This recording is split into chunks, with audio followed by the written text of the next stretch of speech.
The Icons of Real Estate Podcast. Are you ready to learn the proven money-making secrets from top-producing Icon agents? Ready to skyrocket your business? This podcast is for you. Tune in every week with your host, Tomasz Fonseca, and find out how to implement proven strategies to 10 times your business. From $3 million to $30 million in just 12 months. Brought to you by the Masters at Real Estate Marketing, Arter SEO.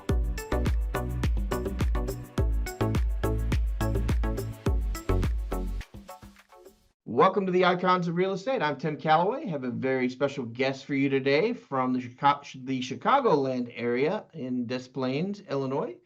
Oleg Komarnytskyy. He is Did I get it right? Yeah. I try, Very man. good. I try. He's with Komar. And we're glad to have you on the show. Oleg, how are you today? Hey, good. Thank you. Yeah, thanks for having me. Yeah.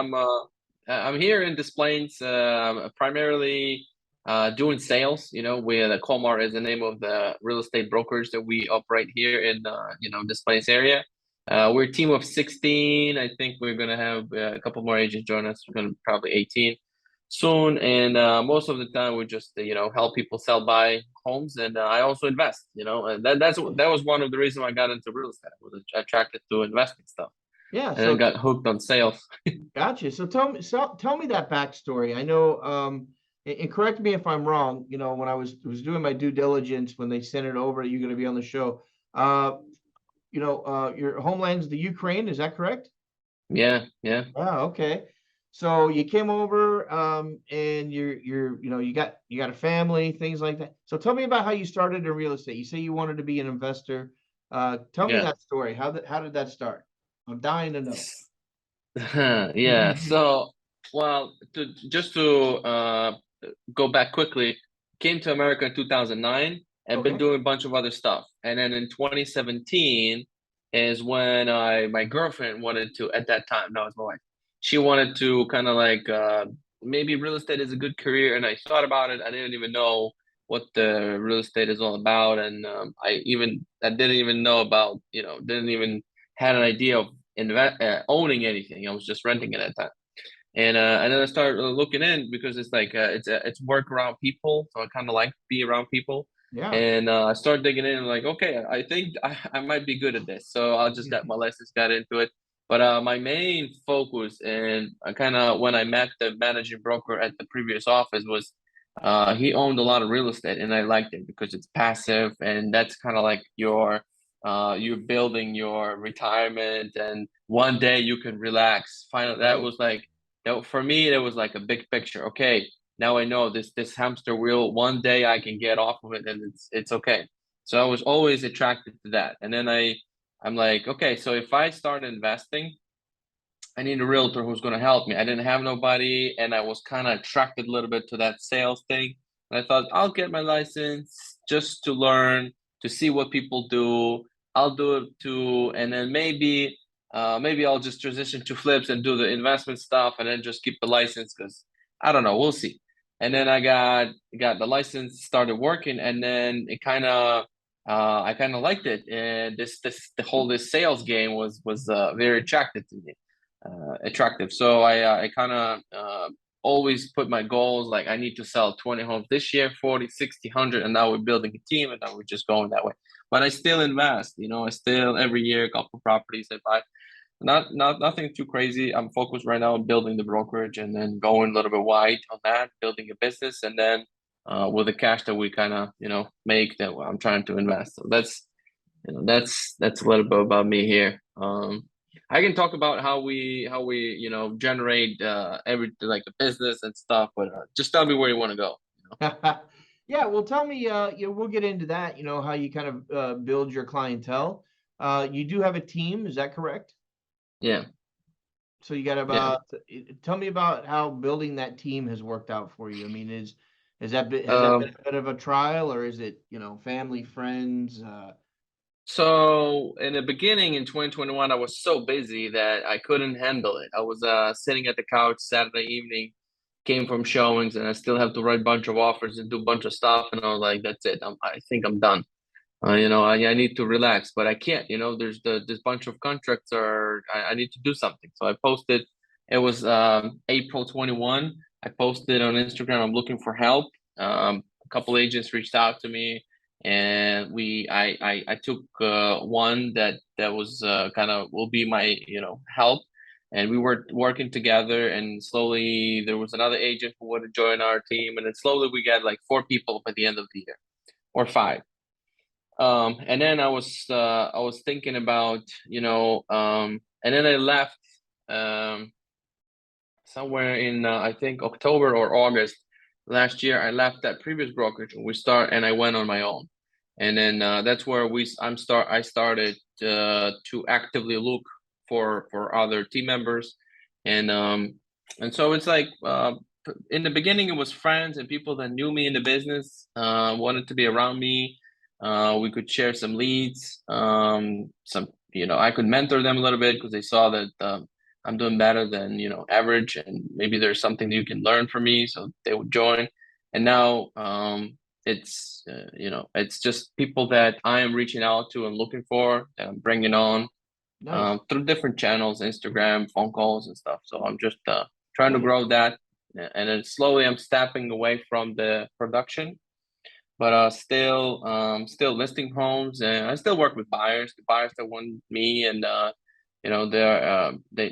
they were my past client or just know me. It's a little bit hard to tell them that I'm not the one who's going to be working with you. Yeah. But I've been doing that, anyway, because it's just a lot of them, so I can't handle everything. It's just I had to do it. And but I'm still showing like $80,000 condo. Like a couple days ago I did. So there's really no money in it, but yeah, it's just You just you do got it. to do it. You do it to keep the rust off, right? I mean, you don't want to get rusty, and you probably like, I mean, you're a personable guy, right? I mean, it's Yeah, kind of nice and to it's get also out like and talk to it, people. it really does not. It's not about the price. And at the Yeah. end of the day, I'm running the business. You need to make money, but that person knows a lot of people, and then if I treat her right, she's gonna send referrals and stuff like that. So you gotta always think long term, not only like, oh, I'm not making money here, but then it's a relationship. That's how I've been growing this my own personal production, just by making sure I make everybody who's my customer happy, and then the money will happen eventually. It's just gonna Yeah. happen. Yeah. So it's just I would never worry about the money. I need to make sure I'm touching new people, and I'm servicing the people that know me and then want to be my customer. I need to make sure they're happy all the way, and then always touch more people with some social media and phone calls, and Yeah. that's it. And then the day is done. That's a successful day, and then the money will come later. The Always. people know when they're gonna do a deal. Right. So I'm just there to So help them. So I know one of the things you're big into the relationship parts. I mean, I think you've Yeah. probably given talks on relationships over transactions. So, and I think that's a big part of it, right? I mean, it's just about being I call it sometimes being the authority, in your neighborhood, as Yeah. opposed to just being, everything to everybody. So, yeah, I definitely think that way of running your business is the way to go. So tell me, you're one of your big geniuses. I know you told us was lead generation and how you go about finding your clients. Can you talk about that a little bit? Yeah, so in the beginning, I in 2017, I didn't know that the social media is such a big tool. I was Hmm. just, what other realtors do, and I walked around the office. I asked them. Everybody tell me do a little bit farming, work by referrals and stuff like that. But it's just it didn't. I couldn't kind of do anything with this. So Right. I started calling. I started calling for sale by owners and expired listings, and then just houses around the area. And I would just call all day long, and I would get some listings. I would get some business there. But then I watched the Gary Vaynerchuk on YouTube, and then he Hmm. says you gotta do the bunch of videos, and that's the way you gotta grow. And then I saw some realtors from other states doing a lot of social media, and I thought that's it. I have to do this for sure, because if I do one video and spread around the social media, I touch 1,000 people. With a phone call, I only touch one person at a time. So I gotta do that for sure. And then it just blew up. It just blew up so fast. I didn't even know that it's gonna go so fast. So it's like in 3 months I already start getting clients, which I mean is very fast in my opinion. I think Yeah. in 3 months, but a lot of videos in the 3 months. So I was doing even the vlog like every day. I even still have it on my YouTube. If you find Oleg Komarnytskyy on YouTube, you will find my old. I can't even watch them. They're so horrible, but I was just doing them every day. It's like I did like 18 episodes, I think, or 20 maybe, with the vlog, bunch of editing every single day. Mm-hmm. But for some reason, people would notice this, and I would get comments like, "Hey, you're doing good, keep doing it." And then I did interviews with local restaurants too. I did like also like around 20 maybe. That thing just blew up. Like I would share to a bunch of Facebook groups, and people would notice this, and I got clients from it. It was just super good. And but it's still I would say that the number one thing was always videos on Facebook for me, and and then just meeting going to like a housewarming party or birthday party. I would meet other people, and every time they ask you a question, you gotta have more information than everybody else has Right. or knows. If you have that, they feel like, oh, you know what you're doing. You are a professional. You kind of taking this serious, so they reach out to you. So I've got many, many, many clients like that.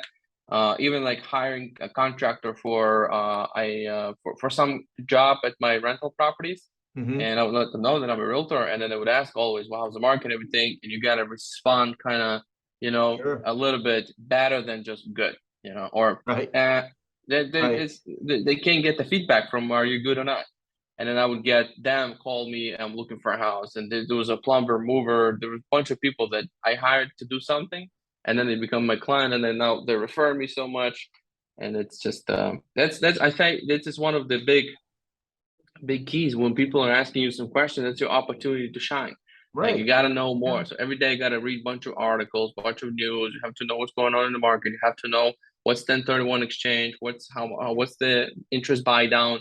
These things that a lot of realtors don't even know how to talk about this unless Sure. they're in 20 years in the business. And you gotta make that faster. You have to know how to get it faster, how to calculate the rental property. Some people want to invest, and if you're just telling them, I think this is okay, why? I don't know. And you gotta know. So these kind of things are important when you're faced when the customer already in your face. You gotta make sure you can lock them in. So you gotta know these things. But also I would do a lot of stories on Instagram. I did a lot of stories walking around, showing properties, and giving my honest opinion about the property. That was kind of good too, because people don't want to hear always this is beautiful, beautiful, beautiful. People, realtors are always saying everything's beautiful. But then you say, I don't know, this one's kind of like, I don't know. I don't know how I'm going to sell this house. Like, owners hired me. I'm going to put it up for sale. I don't know if I'm going to be able to sell it. So I would say things like that, and then you kind of relate. So Right. those those were my biggest social media. But I still make phone calls, cold calls, to property owners. And now we have ISA with us, and he's making calls 5 days a week, Wow. booking Nice. appointments, and we're getting listings also. Put it in actually one today. So yeah, and then now I'm getting into a new construction. Now I'm getting into new Nice. construction, trying to make connections with builders, and we're getting actually one big street for sale, the whole block. We're going to be trying to sell.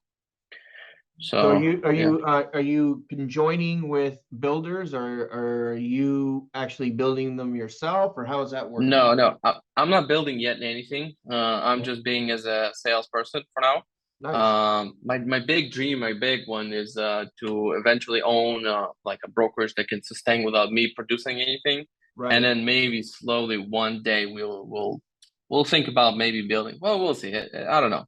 I think It's I think that's a great plan. No, really, that's the big picture, right? That's the big I just picture. know nothing about it. I know nothing about it, so I don't want to, tap into Don't- something that's too new. The most importantly, too fast because right now I am very hands-on on sales production, Right. so I have to I control everything. I almost know every single person's deals almost like, and I don't want it to have to be like that in the future. But for now, I think that's what keeps the ball rolling for now. My Right. personal, involvement, and then and calling with and talking to agents every single day and stuff. I think this is in the future. I have to have my time back in order to do other things. But for now, we're still growing this, so we gotta focus on this first.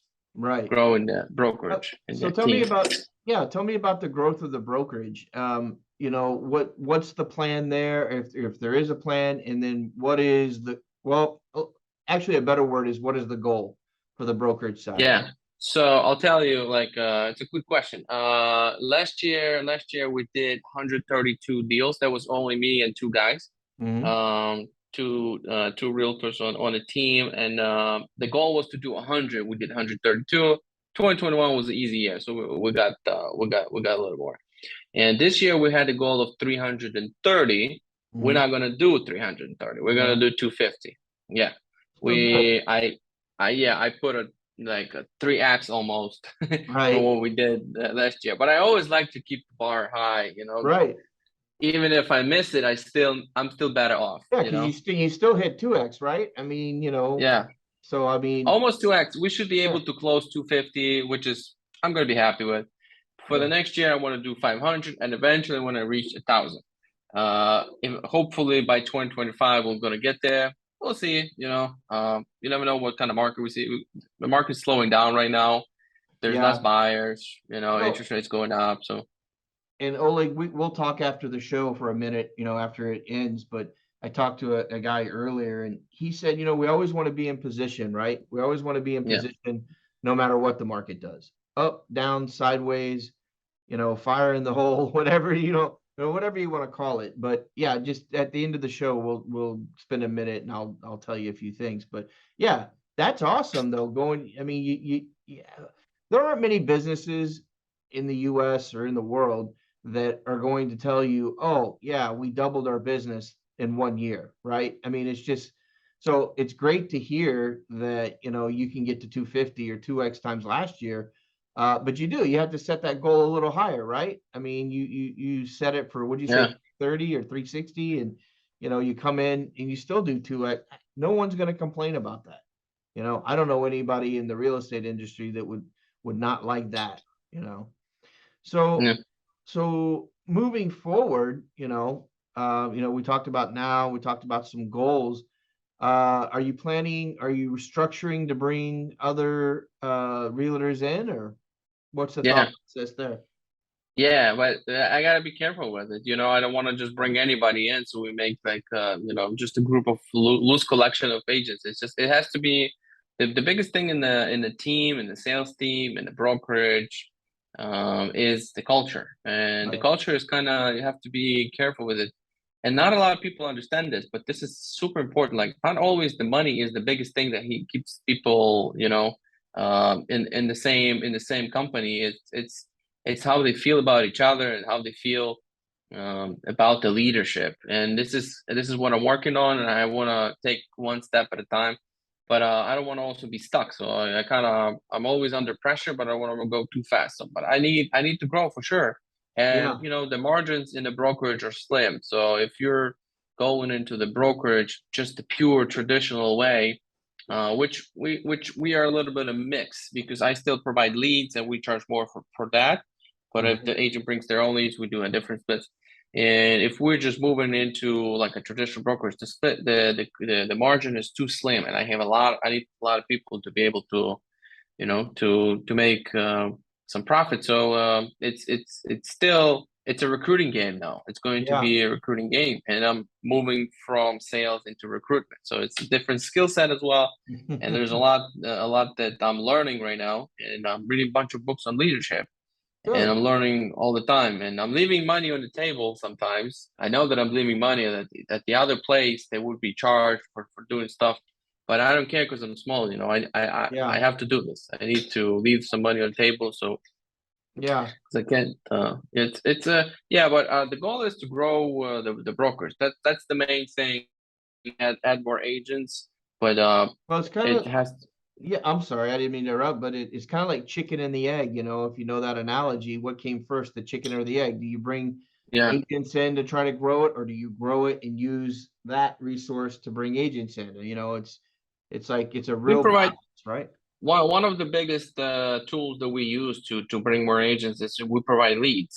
We've got a lot of social media stuff going on. We got Google leads that are coming in, and we got ISA who is booking appointments too, so we can kind of help agents. So that's been a good source, and a lot of people know me from the our like local area. Right, They know me producing and doing some sales, so they kind of want to learn a little bit from me. What is he doing? That's there's maybe some secrets, and let me get some mentorship stuff. So that right. kind of helps. And I just don't want to have like a bunch of agents that get nothing from me. So I'm trying to still Yeah, learning how to do yeah. it right. It's a balance, right? I mean, it's a relationship that you hope to have for life. So it's important to get the right staff, the right person.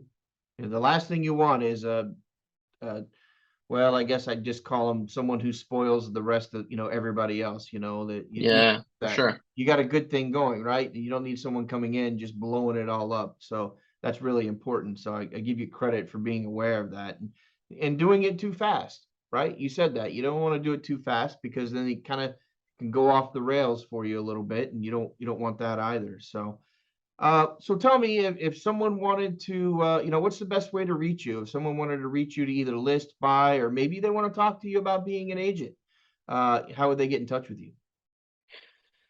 I'd say probably an Instagram DM would be the Okay. best. Oleg underscore Komar underscore realtor. You can also message me through Facebook. I think those would be the best two ways to reach out to Okay. me. I get a bunch of calls sometimes from out of the state, so I don't pick up everything. I Right. try to pick up as much as I can from local area, from local phone numbers, because sometimes that could be, customer. Sure. Most of the time, that's what it is. But I get so many sales calls, I don't know what to do. Yeah. So I try to filter through them. Right. So the best would probably be a DM from social Okay. media. Okay. Yeah, but I also want to say, in the beginning, what I did is I remember in 2017 I had no money, like I was in debt because I was spending a bunch of money and couldn't make no sales, and I still did this expense that I went to Ryan Serhant in New York. I bought 100 of his books. That was a deal. You buy Hmm. 100 of my books and you get 1 hour of my time. So I did that, and he told me a couple good things that I remembered, and from that point I just knew what to do. And so the thing is that you gotta pay forward, and you gotta Yeah. sometimes just take a risk and invest some money and just hope. Like I was about to invest 300,000 into like branding stuff of our Hmm. brokerage, and I didn't do it because Right. it's too big of a jump for me, and I think I'm too early in that. But Right. like $2,000 expense for me when I was in debt was still okay for me because 2,000 is it's not a big deal with one commission Right. check I can One cover it. close, you pay for it. Right. Yeah, and but I still did it, and I did it a couple times. I did it multiple times. I met who did I make a call with Ricky Caruth, if anybody knows. He's in I was gonna go to Gary Vee, but I didn't go. Something happened, but I was almost ready to go. Did a bunch of coachings with ERS and a bunch of other companies. So I just always paid forward, and I always get something back, and I always make money from that. So just another tip. But Yeah. be careful with I don't know if I should say it or not, but the real estate coach sometimes for investment there's 3 days coaching and stuff. You gotta Right. be careful with a $30,000 coach. Sure. Those courses. I don't know. You may probably just do a deal and lose 30,000 and learn more than you could have Right.